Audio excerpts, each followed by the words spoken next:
Бисмиллахир-рахманир-рахим. Алхамдулиллах, вассалату вассаламу аля расулиллах, ва аля алихи ва сахбихи ва мауала. Жаратқан Алла Тағалаға чексіз мақтаулар болсын. Жана аның ең сүйікті елшісі пайғамбарымыз Мұхаммад Мұстафа саллаллаху алейхи вассаламға Аллахтан салам жана салауаттар болсын. Урматтуу мұсылман бер туғандар, урматтуу қырғызстандықтар, сіздерменен болып келе жатқан сабақтарыбыз. Мына өткен сабағыбызда намаздың парыз екендігі турасында жана адам баласы намазға беркен болуштугу турасында жакшы бир сабактарды өттүк эле буюрса. Иншалла мына ушул намазыбыздын эң толук болуусуна себеп боло турган, намазыбыз мына ушул жерге бара турган болсок толук жана ошондой эле пайгамбарыбыз алейхиссалам айткандай өтө көптөгөн соопторго ээ боло турган бул биз бүгүнкү өтө турган сабагыбыз мечит адептери жана мечитке баруунун сооптору деген темада өтмөкчүбүз. Албетте бул мечит Аллахтын үйү. Пайгамбарыбыз саллаллаху алейхи вассалам өз хадисинде айтат: "Ахаббул билади илаллах масажидуха". Жер бетиндеги Алла Тааланын эң сүйүктүү орундары, эң сүйүктүү жерлери бул жер бетиндеги бул мечиттер деп Пайгамбарыбыз алейхиссалам айтат. Урматтуу туугандар, бул мечит биздин ушундай үй, Аллахтын үйү болгондук себептен жараткан Алла Таала бизге мына ошол мечитке бара турган болсок, жан дүйнөбүзгө рахат берет. Мечитке барабыз, мечитке барсак жан дүйнөбүз кадимкидей тынчтанат. Эртеден кечке базарда чуркашыбыз мүмкүн, эртеден кечке жумушубузда же болбосо башка бир жакта чуркашыбыз мүмкүн. Мына ушуну дүйнөнүн артынан чуркап жүргөн себептен жан дүйнөбүз ачка болуп, кыйналып, мына ушундай эки тараптуу материалдык жана руханий ачкачылык болгон учурда биз мечитке бара турган болсок, Кудай Таалага баш ийсек, иншалла мына ошол учурда Кудай Таалам жан дүйнөбүздү ыйманга толтуруп, жан дүйнөбүздү мына ушундай Курандын, мечиттин өзүнүн аурасына толтуруп буюрса, мына ушундай жакшы өтө көптөгөн соопторго ээ болобуз, урматтуу туугандар. Пайгамбарыбыз саллаллаху алейхи вассалам хадисте айтат. Хадисте Усман ибн Аффан разияллаху анху мындай деп айтат: "Мен дейт, пайгамбарыбыз алейхиссаламдан мындай деп айтканын уктум" дейт. "Ман бана масжидан яттаги бихи ваджхаллах, баналлаху лаху байтан фил жанна". Кимде ким дейт, Алланын ыраазычылыгын гана көздөп, эч кайсы бир максатта эмес, эч кайсы бир саясий максатта, же болбосо кайсы бир мансапты көздөп, же болбосо кайсы бир башка бир максаттар менен мына ушул өзүнүн жеке бир кызыкчылыктарын көздөп мечит курбастан, балким мына ушул мечитти Алла үчүн гана курдум. Мына ушул мечит Алла үчүн гана, ушул жерде канчалаган адам намаз окуй турган болсо, канчалаган адамдар Куран окуса, канчалаган жакшы иштер болсо, Кудайды эстеген жакшы амалдар боло турган болсо, мына ошолордун бардыгынын сообу жетип турсун деп, Алланын ыраазылыгы үчүн деп мечит сала турган болсо дейт. Пайгамбарыбыз алейхиссалам айтат: "Алла Таала ал инсан үчүн бейиште бир ошондой үй курат" деп Пайгамбарыбыз алейхиссалам айтат. Ошондон урматтуу туугандар, бул мечит жөнөкөй нерсе эмес. Мечит балким мына ушул Аллахтын ыраазылыгын жеткире турган, мына ушундай эле Аллахтын ыраазылыгына жетелей турган эң жакшы орун, Аллага сүйкүмдүү эң жакшы жер деп айтсак болот, урматтуу туугандар. Албетте мечитке каттаган адамдар булар өзгөчө адамдар. Мечитке дайыма каттаган, мечит менен жүрөгү байланыштуу болгон адамдар, демек алардын жүрөктөрү мечитке байланган инсандар болот. Алла Таала өзүнүн Куран Каримде айтат: "Астагфируллах, иннама я'муру масажидаллах ман амана биллах". Чындыгында Аллахтын мечиттерин тургузат дейт. Аллахтын мечиттерин абад кылат кимде ким Алла Таалага ыйман келтирген болсо. Демек, мына мечитке барган инсандын жүрөгүндө ыймандын нуру бар, туугандар. Ыймандын күчү бар. Мына ошол мечитке болгон байлануу, мечитке болгон сүйүү, мына ошол жүрөктөгү сүйүү мечитке болгон кадамды таштатырат, урматтуу тууганым. Ошондуктан бул мечитти жөнөкөй эле нерсе эмес, балким Аллахтын ыраазылыгына жеткире турган орун деп билсек, иншалла мына ошону биздин дүйнөбүзгө дагы Кудай Таалам береке берет, акыретибизге дагы Кудай Таалам сөзсүз түрдө береке берет, урматтуу туугандар. Андан кийин хадистерде жада калса Пайгамбарыбыз саллаллаху алейхи вассаламдын айткан хадистеринин мазмундарынан тапсак болот. Биз мечитке кадам басып барган сайын, мечитке барууну ниет кылган сайын, Кудай Таалам биздин амал китептерибизге мына ушундай жакшы нерселерди, жакшы соопторду жаза берет, урматтуу туугандар. Мына ушул боюнча дагы өтө көптөгөн мына ушундай хадистердин мазмундарында келет. Мечитке баруунун, мечитке ниет кылып чыгуунун сооптору дагы мына ушундай өтө көп тургандар.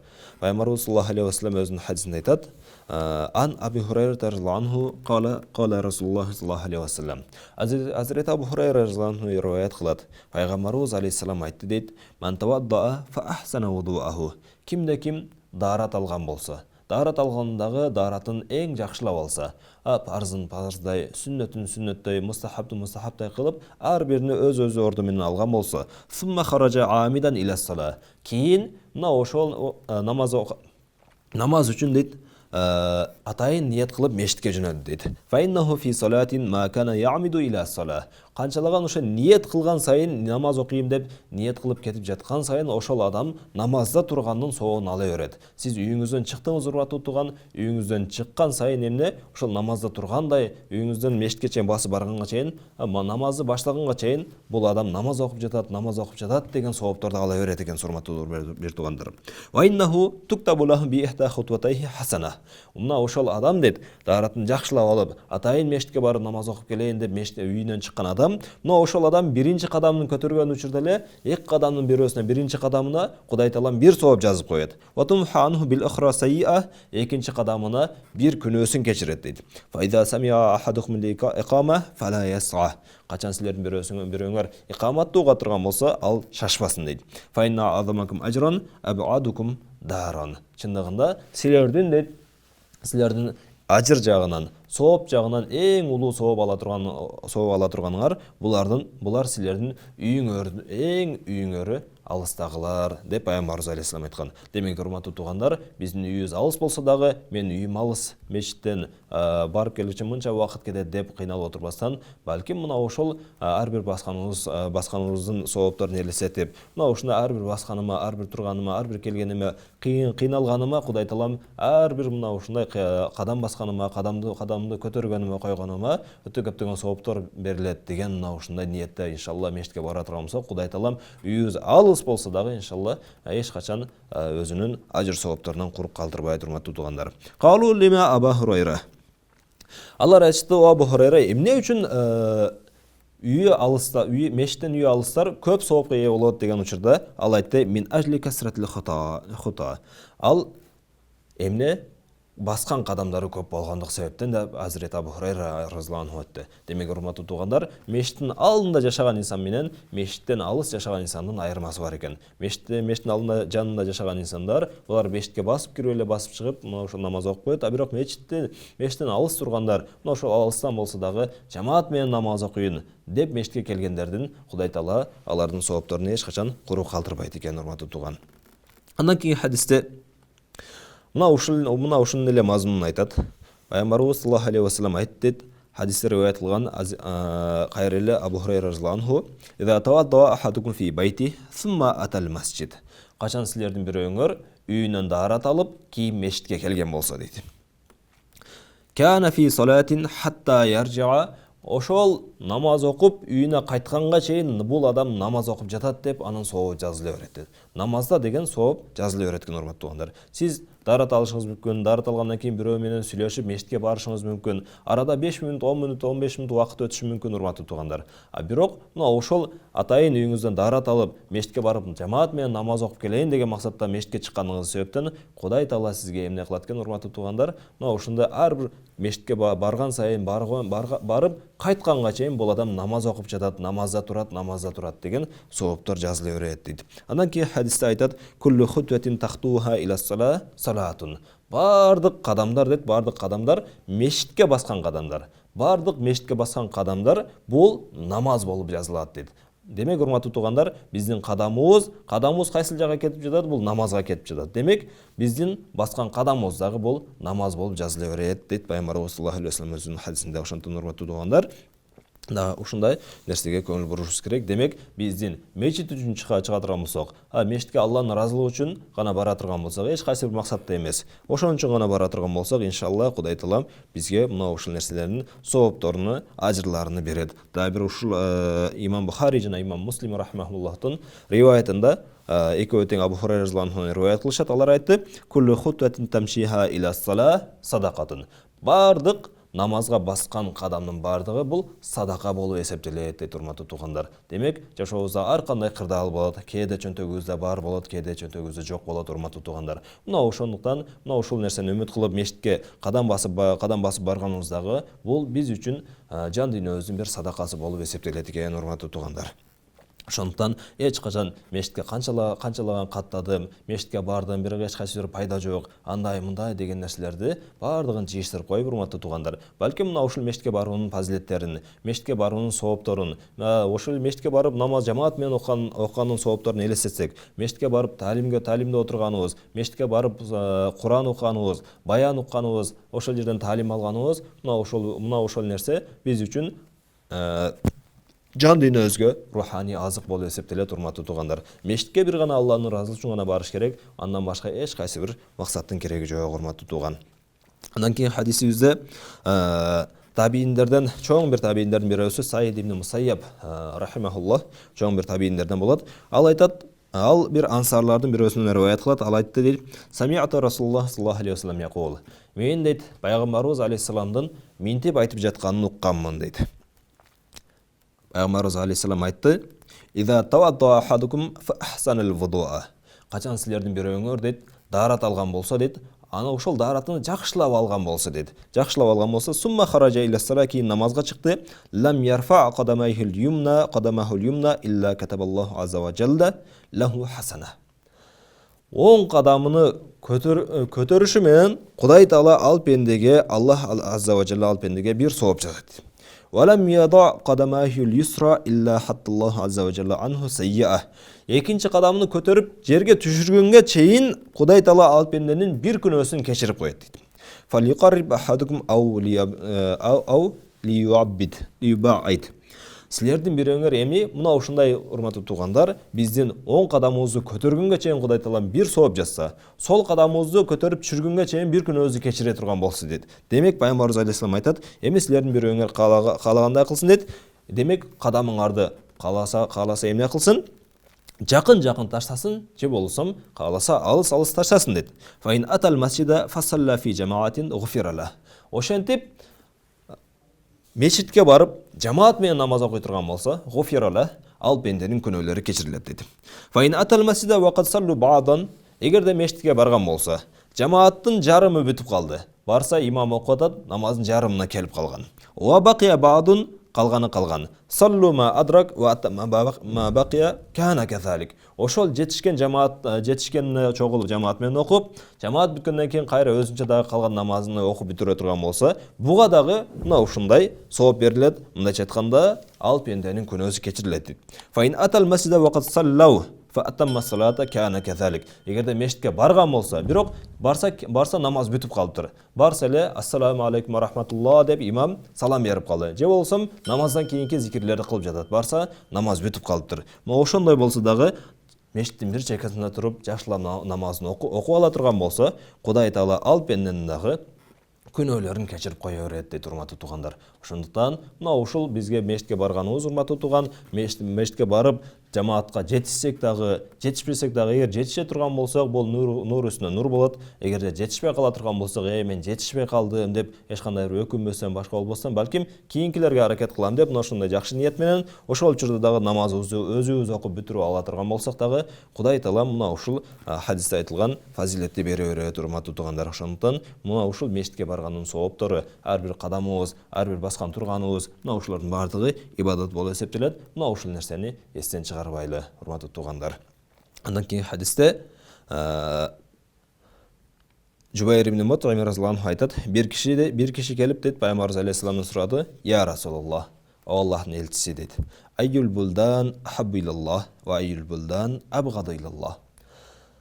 Кайсыл жерлер Алла Таалага эң сүйкүмдүү жана кайсыл жерлер Алла Таалага эң жагымсыз? Мына ошол боюнча сураганда пайгамбарыбыз алейхиссалам айтты: "Ла адри хатта ас'ала Жабраил фа атаху". Пайгамбарыбыз алейхиссалам: "Мен билбеймин" дейт. "Мен Жабраил периштеден сурап көрөйүн" деген учурда Жабраил периште келип калды дейт. Фа ахбараху Жибрил инна хаббал биқа илаллах масажид. Жабраил алейхиссалам айтты дейт, Жабраил периште айтып атат дейт, чындыгында Алла Таалага эң сүйкүмдүү орундар, эң сүйкүмдүү жерлер бул ал-масажид, мечиттер деп айтты дейт. Ва абгазил биқа илаллах ал-асвақ. Ал эми Алла Таалага эң сүйкүмсүз, жагымсыз жерлер булар базарлар деп Жабраил периште ошентип кабар берди дейт. Урматтуу туугандар, мына ушул нерсени эске алыш керек. Албетте, мечитте жакшы иштер болот. Кудай Тааланын өкүмдөрү аткарылат. Ал жерде жаман сөз, жаманкылык жорок, бирөө менен урушуп талашуу башка нерсе болбойт урматтуу. Балким бир гана Аллахтын зикири, Аллахты эстөө, Аллахка сыйынуу, Аллахка баш ийүү, мына ушундай жакшы амалдар болот. Мына ошол себептен дайыма 24 саат жакшылык иштер болгондук себептен, эгерде инсан жок болсо дагы, адам жок болсо дагы, ал мечитте периштелер дагы болот урматтуу туугандар. Мына ушундай жакшы чөйрө, жакшы орун болгондук себептен, мына ошол жер Алла Таалага эң сүйкүмдүү орун болуп эсептелет. Ал эми эмне үчүн базарлар сүйкүмсүз, жагымсыз орун болот десе, анткени базарда эң көп алдамчылык мына ошол базарларда болуп калат урматтуу туугандар. Эң көп алдамчылык, эң көп бирөөгө кыянат кылуу, бирөөгө буюмунун товардын айыбын айтпай сатуу, кыянат кылып сатуу, карызга берип, карыздын акчасын бербей коюу, мына ушундай баардык жаман, ыплас, мамиле иштеринде өтө адамгерчиликке каршы келген нерселер мына ушул жакта болот урматтуу туугандар. Мына ошол себептен Алла Таалага сүйкүмсүз жер болуп калышы мүмкүн. Ошондуктан ушул нерсени эске алайлы. Албетте бул базарлар жаман экен деп базардан чыгып кеткен дагы болбойт. Албетте базарда дагы кайсыл бир содагер чынчыл боло турган болсо, балким Пайгамбарыбыз алейхиссалам айтат: "Ат-таджир садукул амин." Аманатчыл, чынчыл содагер маан набийин ва сиддиқин ва шухада. Ал андай содагер, ошондой аманатчыл, чынчыл бизнесмен адам бул кыяматка барганда пайгамбарлар менен чогуу болот.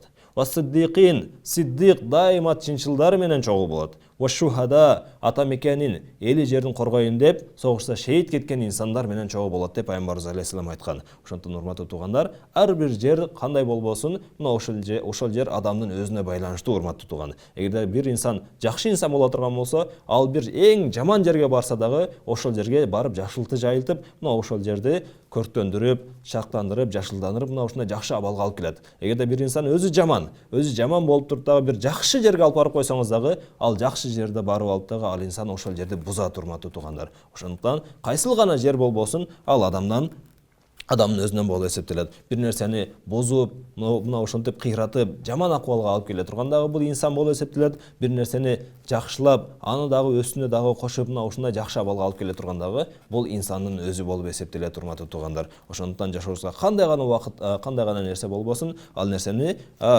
катаны, кемчиликти, айыпты башка бирөөдөн издебестен, башка бирөөгө айып койбостон, балким жашообузда кандай гана нерсе боло турган болсо, аны балким өзүбүздөн кемчиликти издесек, иншалла мына ошол кемчиликтерибизди жойгон сайын Кудай Таалам жашообузга түз багытты, жакшы жолдорду, хидаятты көрсөтүп кое берет. Андан кийин хадисибизде мына ушунун маанисинде камтыган. Бул хадисте Абу Хурайра радhiyallahu anh айтат: Пайгамбарыбыз саллаллаху алейхи вассалам айтты: "Ала адуллукум ала ма ямхуллаху бихил хатая ва ярфау бихи даражат." Пайгамбарыбыз алейхиссалам айтты: "О сахабаларым, силерге мына ушундай бир амалды үйрөтөйүнмүн" дейт. "Ошол амалды кыла турган болсоңор" дейт, "Кудай Таала силердин күнөөңөрдү кечирип, силердин даражаңарды көтөрөт" дейт.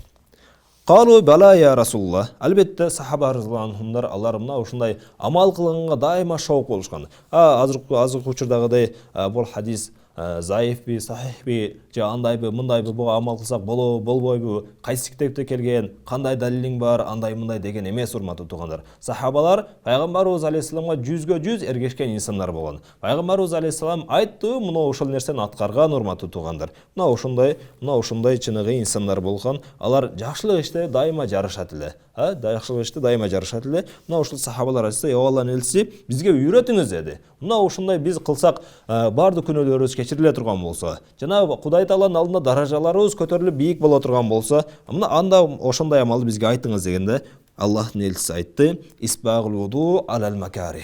Кыйынчылык убакыт болуп турса дагы, дааратты толук алуу дейт. Урматтуу туугандар, бир шариятыбыздагы бир фихи маселени айтып коелук. Эгерде кайсыл бир инсан өтө бир суук жерде боло турган болсо, мына ушундай бир эме болуп калган учур, эгерде ал инсан ошол учурда бардык денесини негизи 3 жолу жууштук, даарат алганда 3 жолу жууштук сүннөт. А бирок күн суук болуп калып, же болсо суу аз болуп шартка байланыштуу, ошол денебизди, бардык денелерибизди бир жолдон жуусак дагы ошол парызыбыздын мойнубуздагы парз аткарган болобуз, ошол дарат болуп эсептелет. Ал эми пайгамбарыбыз алейхиссалам айтат, мына ушундай башка ушундай бир кыйынчылык шарт туура эмес жерге келип турган болсо дагы, мына ушундай муздак суу менен дарат алыш керек болсо дагы, ошондо дагы даратты толук алуу дейт. Бул бир. Экинчиси экинчиси мечитке көп кадам басуу. Мечитке көп кадам басуу мына ушул дагы күнөөлөрдү кечирилип, даражалардын көтөрүлүшүнө себеп болот. Үчүнчүсү намаз бүткөндөн кийин дагы келип намазды күтүү. Намаз бүткөндөн кийин дагы намазды күтүү. Силердин мына ушундай кылганыңар деди.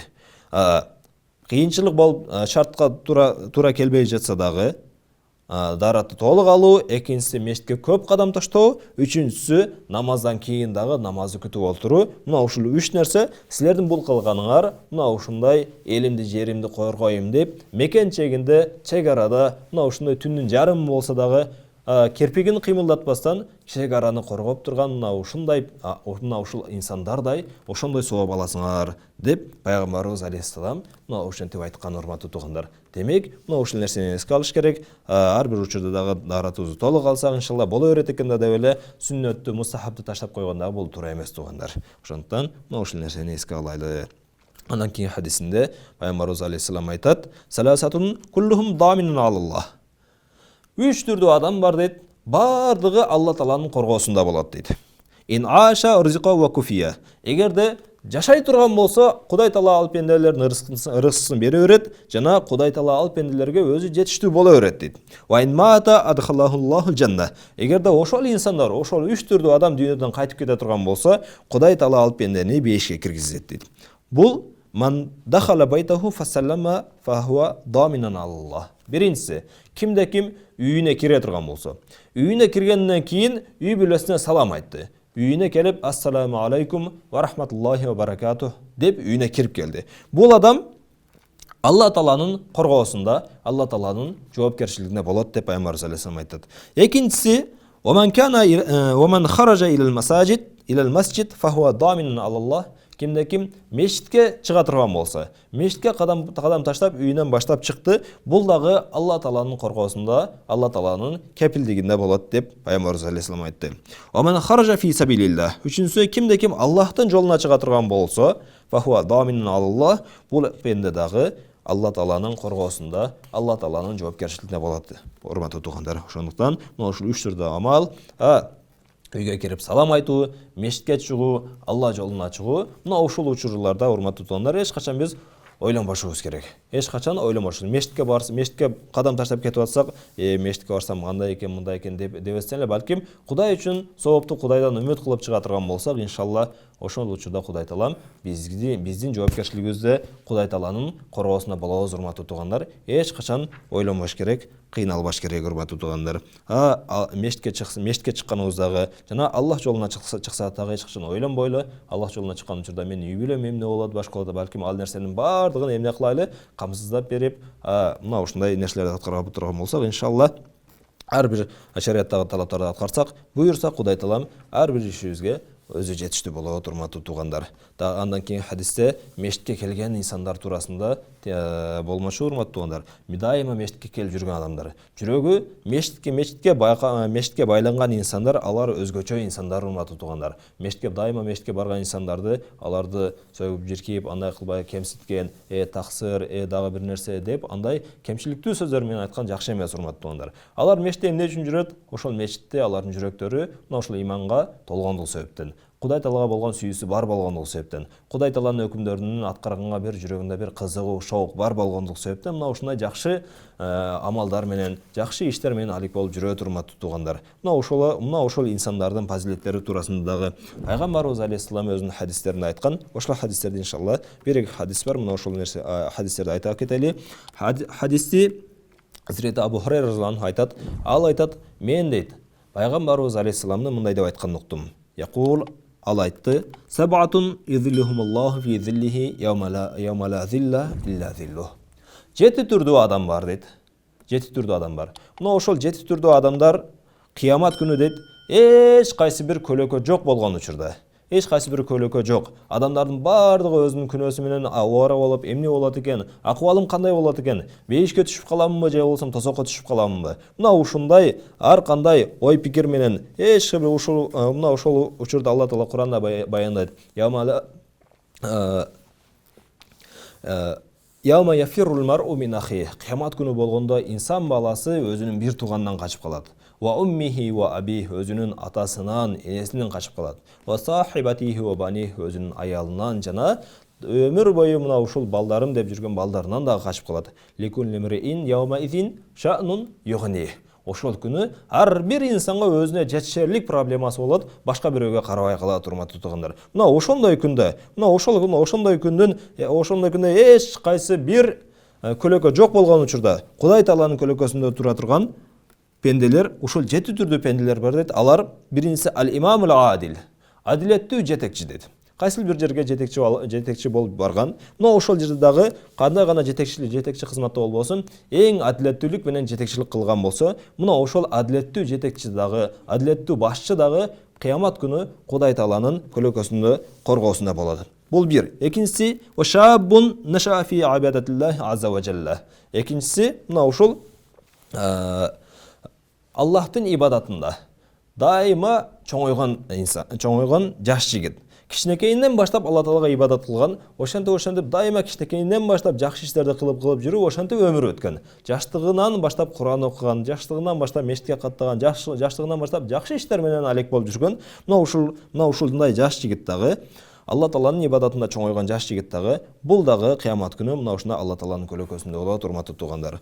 Хадистин дагы уландылар бар. Андан кийинкиси варажулун калбуху муаллакун фил масажид. Андан кийинки инсан, ал ушундай инсан дейт, анын жүрөгү мечитке байланган. Инсан. Мына ошол инсан дагы кыямат күнү Кудай Тааланын көлөкөсүндө болот, урматтуу туугандар. Ошондуктан мечитке барган инсандар, алардын мына ушундай жүрөктөрү Кудай Таалага болгон сүйүү болгон себептен мешитке каттайт, урматтуу бир тууганым. Андан кийин хадистагы мына ушул мешитке каттаган инсандардын фазилеттери жөнүндө айтылат. Хадисти Азирети Абу Саид Аль-Худри разияллаху анху айтат. Ал пайгамбарыбыз саллаллаху алейхи вассалам айтты дейт. Иза раайтумур ражула я'тадул масажид. Качан силер бир мешитке дайыма барууну адат кылып алган кишини көрө турган болсоңор дейт. Дайыма барууну адат кылган, мешитке дайыма барууну адат кылган кишини көрө турган болсоңор, фашхаду лаху бил иман. Силер ал пенденин, ал инсандын жүрөгүндө иманы бар экен деп ошого күбөлүк бергиле дейт. Бул имандуу киши, бул жакшы киши, бул ибадатчыл киши дайыма мешитке каттайт деп мына ушул өзүңөрдүн күбөлүгүңөрдү бергиле. Аллаху азза ва жалла. Анткени деп пайгамбар Алла Таала айткандай: "Иннама я'муру масажидаллахи ман амана биллах." Чындыгында Аллахтын мешиттерин курат дейт. Аллахтын мешиттерин абад кылат ким ошо Алла Таалага иман келтирген болсо. Демек, урматтуу тууган, качан мечит чыныгы мечит болот? Качан мечитте жакшы амалдар боло турган болсо. Мечитте 5 убакыт намаз окулса, мечитте азан айтылса, камат айтылса, ошол жерде жакшы сөздөр айтыла турган болсо, элдерди жакшылыкка чакырып, жамандыктан кайтаруу, мына ушундай ар кандай элди жакшылыкка чакырган, Куранга үйрөтө турган болсо, таалимдер боло турган болсо, мына ошондой мечит абад болот, урматтуу туугандар. Мына ушундай мечит жанданат. Мына ошол жерде эгерде кайсы бир мечитте чоң бир заңгыраган мечит болсо дагы, сарайдай чоң болсо дагы, бирок ичинде амал жок боло турган болсо, эч бир баскан адам жок боло турган болсо, анда мечиттин көркү көрк болуп калбайт, урматтуу туугандар. Ошондуктан бул мечиттер качан мечитке биз көп барабыз, ошол жерде жакшы амалдар болот, сапта көп адамдар намаз окуйт. Мына ошол учурда мечит көркүнө келет, урматтуу туугандар. Чоң заңгыраган мечитте бир имам аркасына 2-3 ыкта кылган адам боло турган болсо, бул жакшы көрүнүш эмес, урматтуу туугандар. Ошондуктан мечитке көп барайлы, көп ушундай жакшы амалдарды кылайлы. Жараткан Алла Таала бизди эч качан өзүнүн сыйлыктарынан, соопторунан, белектеринен акыретте жакшы жазаларынан эч качан кур калтырбайт, урматтуу туугандар. Ошондуктан мечитке көп каттаган инсандарды, демек бунун жүрөгүндө имандуу киши, жакшы киши деп көрүп беришибиз керек экен. Андан кийинки дагы бир ушундай мечиттин бир адеттери бар. Кыска нуска мына ушундай адеттери туугандар. Ошол нерсени дагы мына ушул 1-2 маселебизди айтып өтөлү. Хадис айтат. Умар ибн Хаттаб разияллаху анху ал жума күнү хутба кылып жатты эле дейт. Ал өзүнүн хутбасында айтты: иннакум айюханнас таакулуна шежратайн илля арахума илля хабисатайн деді. О елдер деді, хутбада айтып жатып, о елдер, Hazreti Umar айтады, о елдер, силер ушул эки түрдүү мөмө жемиш, эки түрдүү дарак жейсиңер дейт. Бирок ошону жегениңерди мен ушундай жакшы көрбөй жатамын деп ошентип айтты. Бул биринчиси албасал ва саум, биринчиси бул пияз, экинчиси сарымсак. Мына ушул экөөнү жегениңер жакшы эмес. Лaqad ra'aytu an-nabiyya sallallahu aleyhi ve sellem iza wajada rihahuma min ar-rujul fil masajid. Чындыгында мен дейт, мына ушул сарымсак, пияз жеп алган адамды Пайгамбарыбыз саллаллаху алейхи ва саллям мына ушинтип тапканын көрдүм эле дейт. Пайгамбарыбыз алейхиссалам сарымсак, пияз жеген адамга карап мынтип айтты дейт. Ошондо амара бихи фахуржа илал бaqi. Ошол адамды мешіттен чыгарды эле дейт.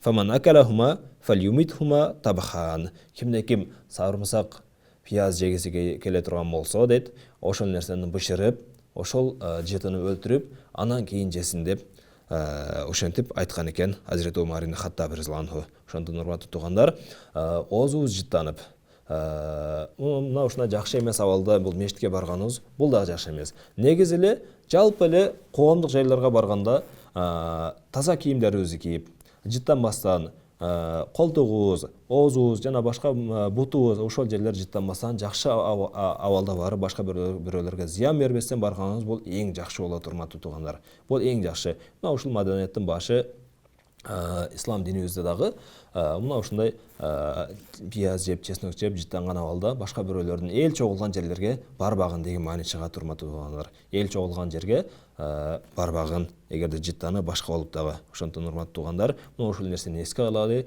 мешитке барган учурда эмне кылышыбыз керек экен?